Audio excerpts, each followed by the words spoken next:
हम जैवन से भी बढ़कर हैं, हम जैवन से भी बढ़कर हैं। Hallelujah, thank you Lord Jesus. You can be seated. Amen. Hallelujah. We love you too. Thank you so much. Amen. Hallelujah. क्या आप खुश हैं परमेश्वर के भवन में? Amen. Hallelujah. जो परमेश्वर से जन्मे हैं उनकी कोई हार नहीं। जो परमेश्वर से उत्पन्न हुए हैं उनके लिए कोई पराजय नहीं है, क्योंकि वचन कहता है वे जयवंत से भी बढ़कर हैं। बोलो, मैं जयवंत से बढ़कर हूं। ऐसे बोलो जैसे सच में मानते हो। बोलो, मैं जयवंत से भी बढ़कर हूं, क्योंकि मैं मसीह से उत्पन्न हुआ हूं। Amen. We are more than overcomers because we are born of God. We are not in a religion called Christianity. हम किसी धर्म में नहीं जिसका नाम ईसाईयत है। We are the sons of God. For as many as received him, to them he gave the right to become the children of God, who are not born of flesh and blood, who are not born of the will of man, but those who are born of God.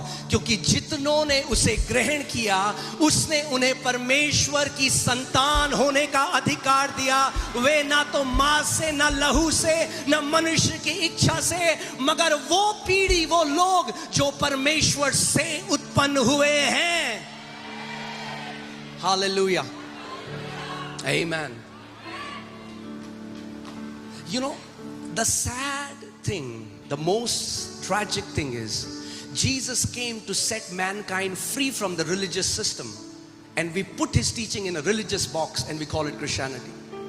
यीशु मसीह हमें धर्म का जो system है, जो धर्म के रीति रिवाज थे, उससे स्वतंत्र करने के लिए आया। और हमने क्या किया? उसकी शिक्षा को वापस एक धर्म में बनाकर और फिर अंदर फंस गए। अरे धर्म से ही तो आजाद करने के लिए वो हमें आया था। वचन कहता है जिसको पुत्र ने आजाद किया है वो सच में आजाद है। इसीलिए मैं बार बार कहता हूं, हम ईसाई नहीं, हम वो लोग हैं जिसे पुत्र ने स्वतंत्र किया है हर एक धार्मिक बंधन से। आमीन। So हम लोग ये सीरीज कर रहे हैं। We are continuing this series called Sons of God, and it's going to be so much fun today. Amen. तैयार हो आप? बहुत मजा आने वाला है जब आप इस बात को समझ जाओगे। ओके, आइए हम लोग प्रार्थना करते हैं। परमेश्वर पिता, हम आपके अनुग्रह के सिंहासन के पास प्रभु यीशु मसीह के नाम में आते हैं। उसके लहू से धुले हुए उस अधिकार में जो हमें दिया गया कि हम बिना डर, बिना भय के, हियाव के साथ आपके सामने आ सकें, क्योंकि हम जानते हैं जैसा वो है वैसे ही हम भी हैं। जैसा वो एक पुत्र है, जैसा मसीह एक पुत्र है, हम भी पुत्र हैं। और प्रभु, हम ये भी जानते हैं तेरे वचन के द्वारा कि अब हम कभी भी ठुकराए नहीं जाएंगे, क्योंकि हमें मसीह में सदा के लिए ग्रहण किया गया है।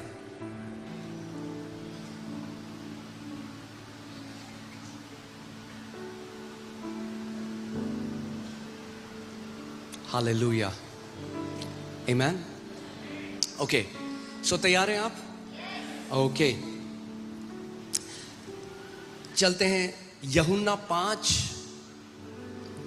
John 5, we'll read from verses 39। मगर इससे पहले अगर आपको याद है हम लोग क्या सीख रहे हैं कि कैसे हमारा जन्म कैसा हुआ। We are learning that we don't call God as Father as a title। हम परमेश्वर को एक शीर्षक की तरह पिता नहीं बुलाते। हमने उससे जन्म लिया है। ये हमारी क्या है? हमारी हकीकत है। This is a reality. We were born from him. We don't just call him Father just as a title. हम लोग केवल ऐसे ही उसको नहीं बुलाते, but we are born from him. If we are born from him, he's our father. Amen. अगर हमने उससे जन्म लिया तो हम क्या हैं? See, the religion is stuck to the message of forgiveness. धर्म कहाँ रुका हुआ है? माफी. We were sinners, we are forgiven, we'll go to heaven. That's not the fullness of gospel. That's the begin. Forgiveness is the door of salvation. Sonship is the full revelation of the gospel. माफी पाना केवल दरवाजा है जिसके द्वारा आप प्रवेश करते हो परमेश्वर के राज्य में. मगर हम पापी थे, हमारे पाप क्षमा हो गए और अब हम स्वर्ग जाएंगे. अगर केवल इतना सुसमाचार समझा है तो अभी आप एलिमेंट्री स्कूल में हो, अभी आप प्ले स्कूल में हो किंगडम की. You are in a elementary school of the kingdom if your understanding is I was a sinner, I got forgiven, and now I'm going to heaven. So today I will teach on the level, on the full manifestation of sonship, on the levels of sonship. आज हम बात करेंगे कैसे जो पुत्रत्व है, जो पुत्र होना है, उसके कैसे अलग अलग लेवल हैं और कैसे हम लोग वहां तक बढ़ सकते हैं. Okay? Amen? Okay. So you will see that every Christian reads the Bible. हाँ? हर एक मसीह क्या करता है? वचन को पढ़ता है. देखते हैं प्रभु यीशु मसीह ने कुछ कहा. तुम पवित्र शास्त्र में ढूंढते हो क्योंकि समझते हो कि उसमें अनंत जीवन तुम्हें मिलता है. You search the scriptures because you think in it is eternal life. Why are you searching the scriptures? Because you think eternal life is in the scriptures. तुम वचन को क्यों खोज रहे हो? क्योंकि तुम्हें लगता है वचन के अंदर क्या है? Come on, talk to me. क्या है? अनंत जीवन है. इसलिए तुम क्या करते हो? वचन को खोजते हो. और ये वही हैं जो मेरी गवाही देते हैं. Scriptures testify of Jesus. So Yeshu Masih, Jesus is talking to his religious people. You examine, you research the scriptures because you think in them is eternal life. क्योंकि तुम्हें लगता है तुम क्या करते हो? इसमें क्या है? तुम्हें क्या लगता है इसमें क्या है? अनंत जीवन है. इसीलिए तुम इसको क्या करते हो? तुम इसको खोजते हो. And they testify of me. और ये वो हैं जो किसकी गवाही देते हैं? मेरी गवाही देते हैं. आगे देखो क्या लिखा है. I love this. फिर भी तुम जीवन पाने के लिए मेरे पास नहीं आना चाहते या मेरे पास नहीं आते. English Bible says it like that. It says, but still you are not willing but refuse to come to me. So तैयार हो आप? एक व्यक्ति घंटों वचन में बिता सकता है, मगर हो सकता है घंटों वचन में बिताने के बाद भी वो मसीह के पास ना जाए. A person can search the scriptures and yet not go to Jesus. You will say, what do you mean? That's exactly what I mean. There are many religious people who don't know the Son. They have PhD, they have theologies, they have degrees. The people Jesus is speaking to, they are teachers of the law, well respected. They know Torah by heart. They can recite every verse. ये वो सदूसी और फरीसी, ये वो शिक्षक हैं व्यवस्था के जिनको एक एक वचन मुंह जुबानी याद है. उनको ये भी पता है पूर्ण विराम कहां पे लगता है, उनको ये भी पता है कॉमा कहां पे लगता है, ये भी पता है. और यीशु कह रहा है तुम वो लोग हो जो घंटों उसमें तो बिताते हो, but you are not willing to come to me because the scripture they testify of me. So now let me ask you a question. What is the intent of us reading the scriptures? Whom should the scriptures lead us to? Jesus. If the scriptures are not leading us to Jesus, we are wasting our time. अगर वचन को पढ़कर हम यीशु की तरफ नहीं जा रहे तो हम अपना समय बर्बाद कर रहे हैं. That's why what people have done is, some people have read scriptures and they have gone to Job. Some people have read scripture and they have gone to Moses. Yes, we learn from them, but the scripture testify of one. He is the Son of the living God. So if जब मैं वचन पढ़ूंगा और वचन मुझे आयूब की तरफ ले जाएगा, तो मैं क्या करूंगा फिर? मैं अपने जीवन को कैसे वैलिडेट करूंगा? मैं अपने जीवन पर क्या करूंगा? अरे आयूब के साथ भी तो होता था, तो मेरे साथ भी हो रहा है, तो क्या बड़ी बात है?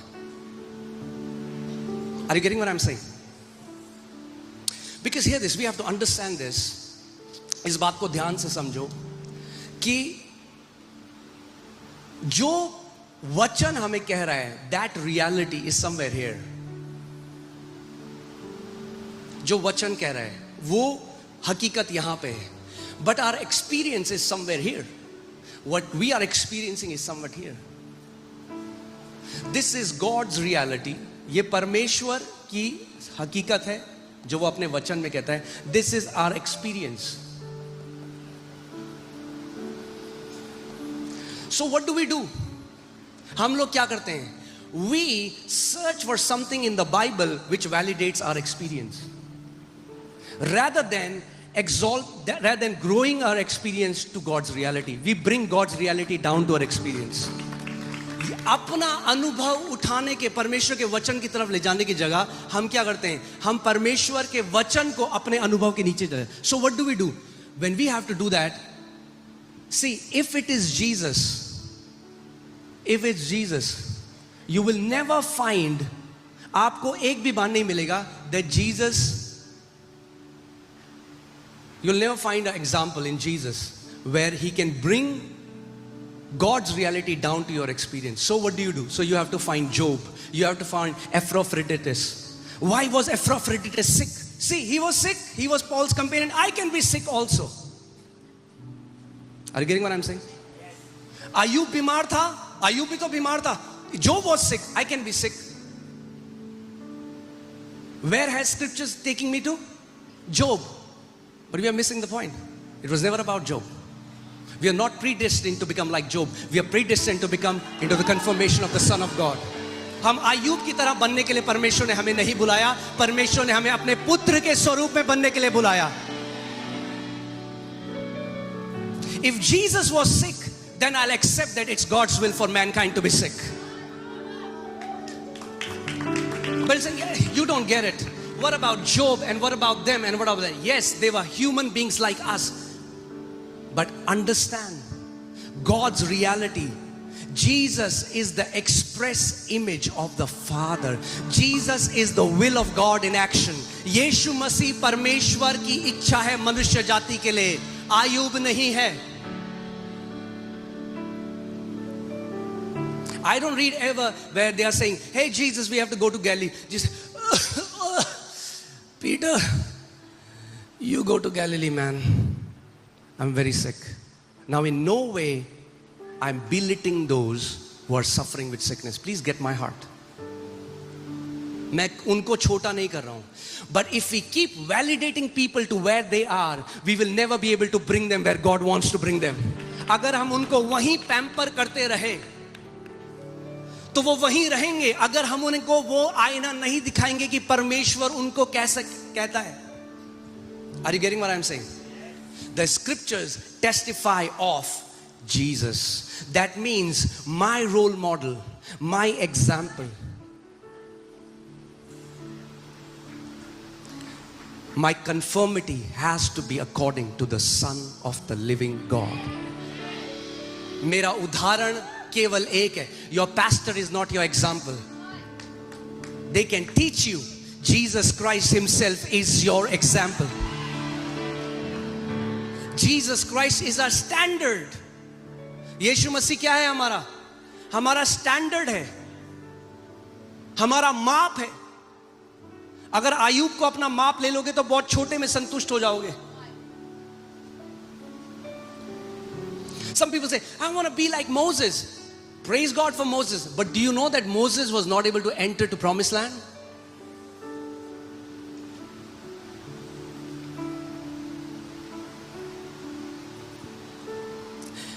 our example is Jesus. Okay, and then I'll grow. So understand, Jesus is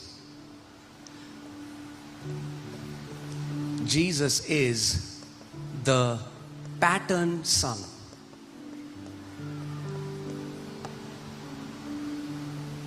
The firstborn among many brothers. He is the pattern son. कितने लोगों ने आप देखा है कभी ऑटो एक्सपो होता है? देखा है आपने प्रगति मैदान में ऑटो एक्सपो होता है? There's an auto expo. So they bring a concept car. वो क्या करते हैं? एक ऐसी गाड़ी लेके आते हैं, उसको बोलते हैं कॉन्सेप्ट कार. एक गाड़ी जो अभी नहीं है, जिसमें नए फीचर हैं, और उस कॉन्सेप्ट कार से वो बताते हैं कि बाकी जो गाड़ियां बनेंगी वो हू बहू किसकी तरह होंगी? इसकी तरह होंगी. They bring a concept car first, and then the remaining production of cars is exactly like this concept car. Jesus was the pattern son. वो पहला था जो पिता की ओर से आया. He is the pattern son. He came to demonstrate what it means when man and God becomes one. तुम नई सृष्टि हो, पुरानी सारी बातें बीत चुकी हैं. For you are new creation in Christ Jesus. You are not flesh and blood. तुम अब केवल मनुष्य. You are not men trying to become better by doing good. No. You are a completely brand new species on this planet which never existed before. तुम नई प्रजाति हो जो कभी भी इस ग्रह में पहले नहीं पाई जाती थी. Hallelujah.